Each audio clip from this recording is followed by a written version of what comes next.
বিসমিল্লাহির রহমানির রহিম। রহমানির রহিম। সমস্ত প্রশংসা আল্লাহ আল্লাহ রাসূলের পাকেতে ফাকুল আলিমা ফাতেমা হাসান হোসেন দয়াল নবী মায়ের নবী রহমাতুল্লিল আলামিন। তার গুণের সীমা নাই, দয়ার সীমা নাই। আজকের প্রশ্ন, অনেক ভাই অনেক কথা, জামাত নিয়ে কিছু কথা বলেন বান্দারি ভাই আপনার ভিডিওতে। মুসলমান ভাইদের আসসালামু আলাইকুম ওয়া রাহমাতুল্লাহি ওয়া বারাকাতুহু। হিন্দু ভাইদের আদাব ও নমস্কার রইল। অন্যান্য জাতিদের আমার আন্তরিক ভালোবাসা শুভেচ্ছা রইল। আজকের আলোচনা জামাত নিয়ে। ভিডিওটা সকলে দেখবেন, সকলে শেয়ার করে দেবেন। আমি শুরু হইতে শেষ পর্যন্ত কী বলি। আমার দয়াল নবী তৎকালীন সময় সমস্ত মানুষকে দাওয়াত দিল, যুদ্ধের ময়দানে যুদ্ধ হবে। দাওয়াতের পরে যার যার আসলে পরিস্থিতিতে বেশি সংখ্যক লোকই তারা যায় নাই। নবীজি 313 জনে জিতছে। জেতার পরে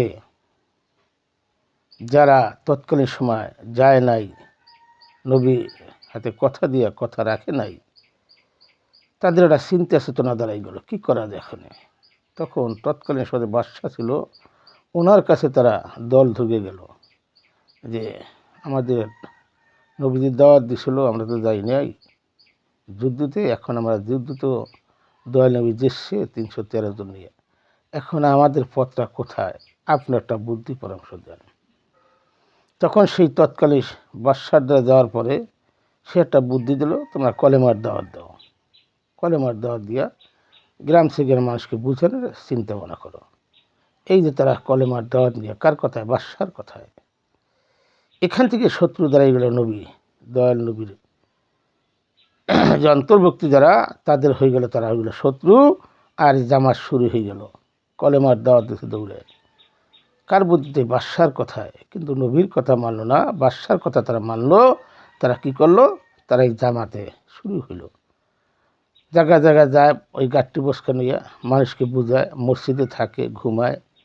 এই যে শুরু হইলো ওনাদের জামাত। মবিয়ার ছেলে এজিদ, উনি কিন্তু এই দেশে ছিল না, ওই দেশে জন্মগ্রহণ করে নাই।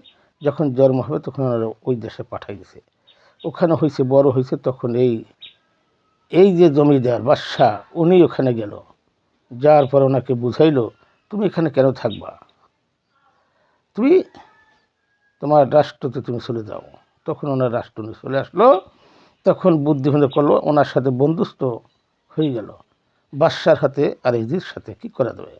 তখন ময়মনা কুণ্ডাবুরি বলল যে আমার রাজা রাজতা অর্ধেক লিখে দেবো, আর তুমি বলবা হাসানের স্ত্রীকে আমি বিয়ে করব। বাদশাহ যদি বিয়ে করতে চায়, মহিলা তো লোভী জাত, লোভ, এই যে লোভকে কন্ট্রোল করতে পারে না। সেই ময়মনা কুটনাবুরি 14 তলা বিষ নিয়া তার ছোট স্ত্রীকে বুঝাইল। এই বড় স্ত্রী জগে ভিতর গলায় রাখলো বিষ, ওনাকে নিয়ে এলো পরামর্শ দিয়ে, তোমাকে বাদশাহ বিয়ে করবে। আর ময়মনা কুটনাবুরির বলল যে তোমার এই রাজার রাজ্যটা অর্ধেক লিখে দাও।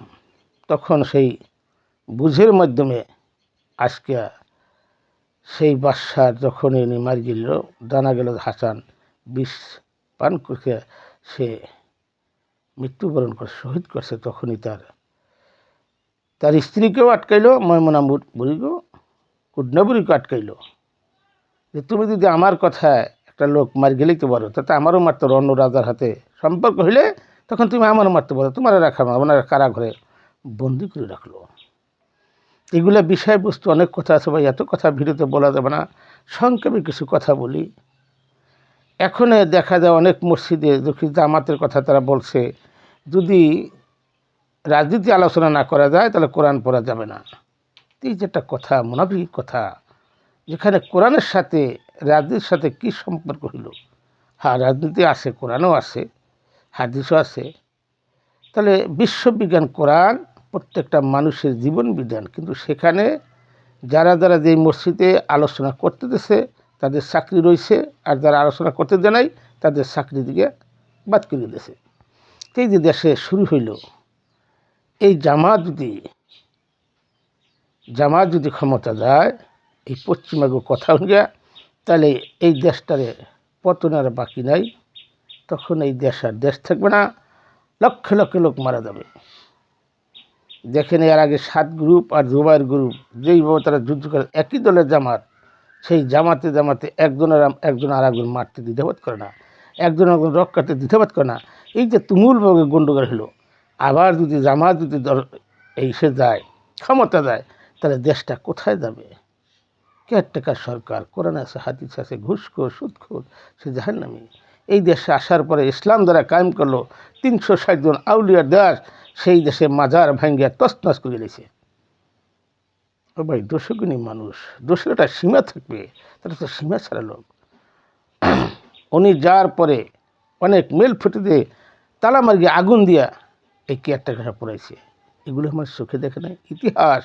তা আজকে সেই বাদশার কথায় রাজার রাজ্যতা লেখা দেবে, এই জন্যই জামাতরা লোভী বেশি। জামাতরা ইসলাম ফাউন্ডেশনে যখন টাকা পয়সা দেয় সরকারিভাবে, বিভিন্ন খাতে টাকা আছে ইসলাম ফাউন্ডেশনে, তারা এই টাকা দিয়ে 10টা 12টা বাড়ি করছে। কী দিয়ে করছে? এই যে ঢাকা ফারুক আজম, সে সৌদিতে ইমামতি করছে, হাইকোর্ট মাজারে ইমামতি করছে। আজকে তারে এই জামাতরা কি করলো, আমরা হজে দেবো, তার হজের ব্যবসা করতো, তারে ঘরের ভিতরে দিয়া নির্মলভাবে কল্লা খেট গেলিছে, যার সাথে মিষ্টি ভিন্ন হয়ে গেছে। তার স্ত্রী পুত্র ছেলে ফেন জানে যে তারা কথাবার্তা বলতেছে, মেহমান এসে। এই যে মেহমান হইয়া যায়, এরা যেখানেই যায় এখনও বর্তমানে মেহমান কী কবে বুঝাবে, ভাই আপনার তো মেহমান এসে। এই মেহমান যারা যায়, মেহমান এত বড় খারাপ, এই মেহমানকে ঢুকেই ওই আপনার এলাকায় এখন ধরবে যে গণ্যবনে কী আছে তারা ধরবে, তারা ঢুকে কোন কোন বাড়িতে যাবে, যাইয়া মেহমান হবে, মেহমান হয়ে আপনার ক্ষতি করবে। এমন দিন আসবে, ঘরে যা সুন্দরী নারী আছে তারা দ্বিধাবোধ করে না, তারা ঘরের ভিতরে আপনার বাথরুমে আটকাইয়া বানিয়া মুখে কষ্ট দিয়া আপনার স্ত্রী ধর্ষণ করে চলে আসবে। এরকম একটা দল তারা, এরকম একটা দল। মানুষ বলতে গেলে তো আগে ছিল, বলতে গেলে গিবাদ হয়ে যায়, সত্য বল সুপথে চল।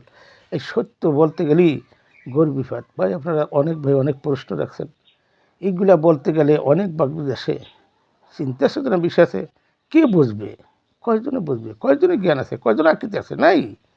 সব তো ইমান ছাড়া লোক, ইমানের তো নাই। মুসলমান আগে হইতো মানুষ, তারপরে মুসলমান। মুসলমান সর্বজায়গা দাম, তার চেয়ে কম নাই। তাই নবীর আমল থেকে শুরু হয়েছে আহাজারিতে, এখন যে বর্তমানে দেশে চলছে, এই যারা যারা মেশে দেখেন, যুদ্ধের সময় কি করছে, পাকিস্তানের দল দিয়া বড় বড় হুজুরা, বড় বড় মুক্তিরা দল দিয়া, এই যে জামাত এমন একটা দল, এখানে বলার কিছু নাই। জামাত কর্তৃক আসলো, আজকে নবীর বংশটারে শহীদ করতে গেলে সমস্ত কিছু শহীদ করে দিল, তারপরে তের মানুষ বোঝে না। আর আল্লাহর কি নীলা খেলা, এগুলো বোঝা বড়দা। হ্যাঁ, মুনসুর হেল্লাল, সে বলতো আমি আইনাল হক, আমি নিজে হক। কারাগারে বান্ধ গেছে, আটকেছে, বাইরে গেছে, তারপর মানে নাই। তারপরে শুলে চড়াইছে, 70 টুকরা করছে, এরপর আইনাল হক বলে, তারপরে আগুন দিয়ে পোড়াইছে, পোড়ার পর নদীতে বাসে, সেখানে বলছে আইনাল হক, পানি ঢেউতে বলে কয়লা বেলা আইনাল হক।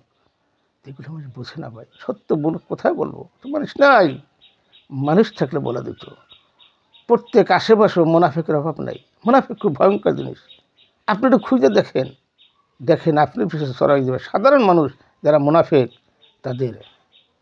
তাদের কণ্ঠ সুর ভালো থাকবে, কিন্তু আপনার ঘরের ভিতরে ঢুকে আপনার ক্ষতি করে দেবে, আপনি টেরও পাবেন না। আমার দয়াল নবী বলছে, এমন একদিন আসবে কোরআন পড়বে, কোরআন এত মধুর সুমধুর কণ্ঠ হবে, কিন্তু তাগো টিঘরার নিচে কোরআন যাবে না। কারণ নবী কি জানতো না? সেই হাকির কথা কত বছর আগের কথা বলে গেছে। তাই তো দেখতেছি, এই যে মসজিদে যাবে জামাত, আবার যাগো ফজরের সময় ধরবে, ভাই আপনার তো বাড়ি যাইতে, মেহমানই যাইতেছে। এই মেহমানই এক সময় এই বাড়ি ঘর সব তছনছ করে যাবে, বাড়ির লোক মারি যাবে। এই জামাত যদি ক্ষমতা দেয়, এটা রোগ করা জাত। 7 গ্রুপ আর জোবাদ গ্রুপ কত মারা মারছে, বহুত লোক মারা গেছে।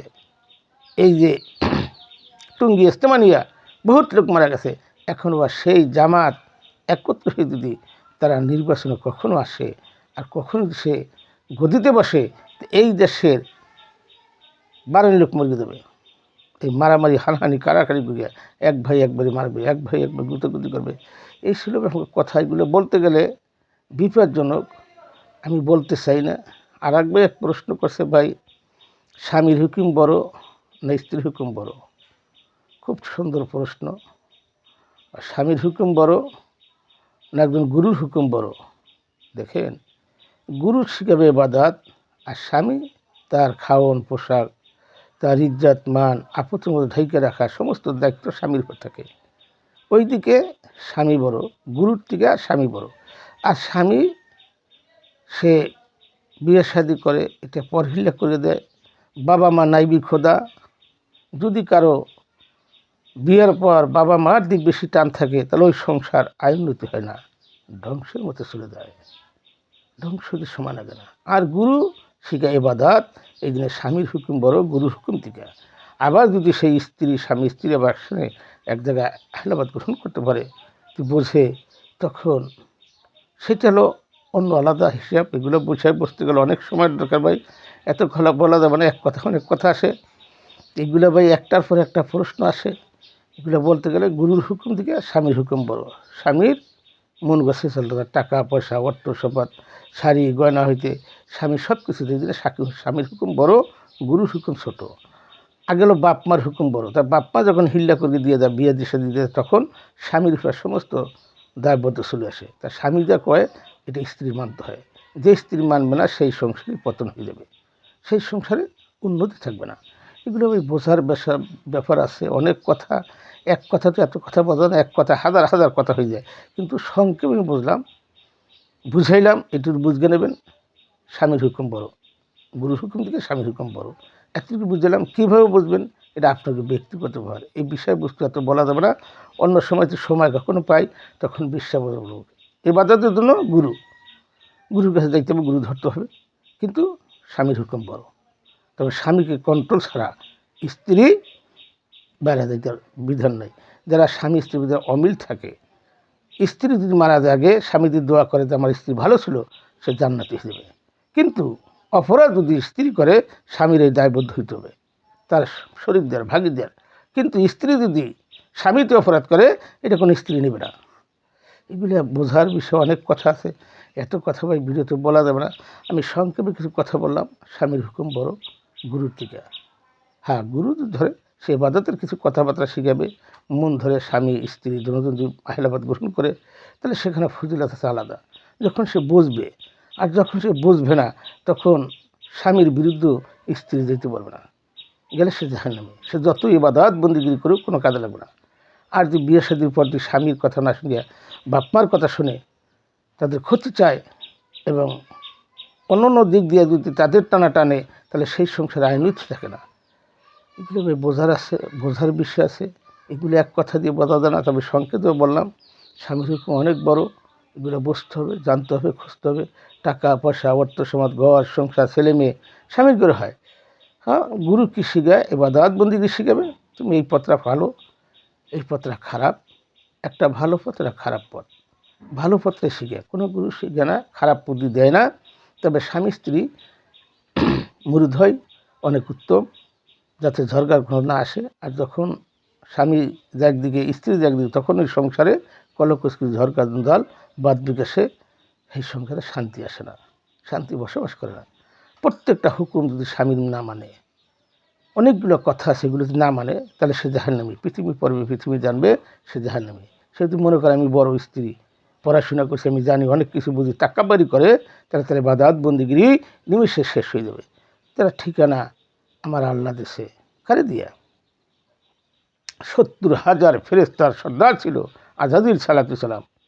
আজকে সে প্রত্যেকটা হুকুম মানছে, একটা হুকুম মানে নাই। তার জন্য সে শয়তান হলো, মরদুদ হলো, খাবিস হলো, সব কিছু হলো। তাহলে কেন হইল? এই ঠিকানাই বস্তু কিছু। আপনি অনেক কিছু জানলেন, অনেক কিছু বুঝলেন, মানলেন না, জানার থেকে মানা বলে যদি মানতে পারো। এগুলো বা এই প্রশ্ন কথাগুলো অনেক কথা, অনেক বাদ বিকাশে সেই ঠিকানা আল্লাহ পাক দিয়েছে।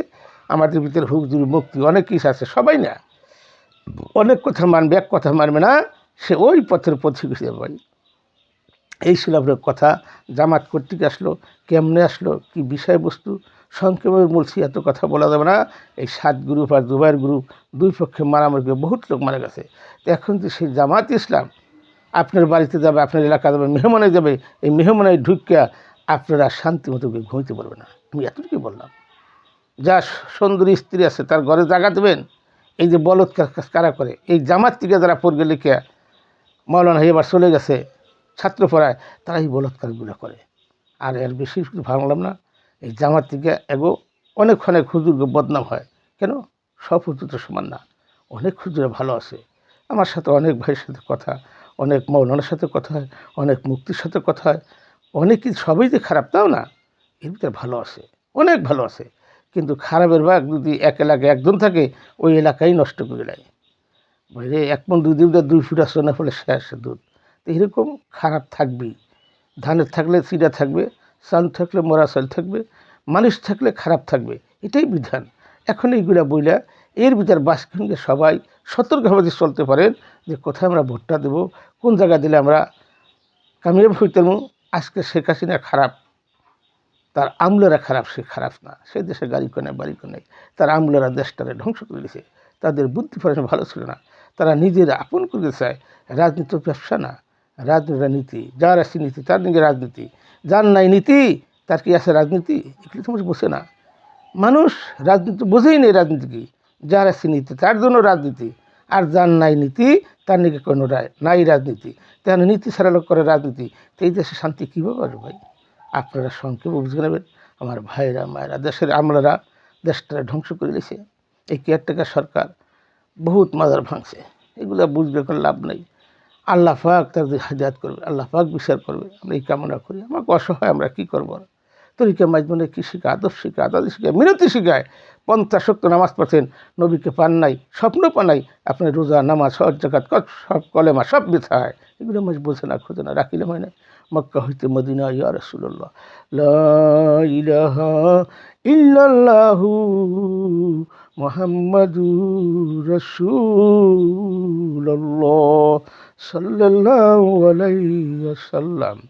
আলহামদুলিল্লাহ, আলহামদুলিল্লাহ, আলহামদুলিল্লাহ।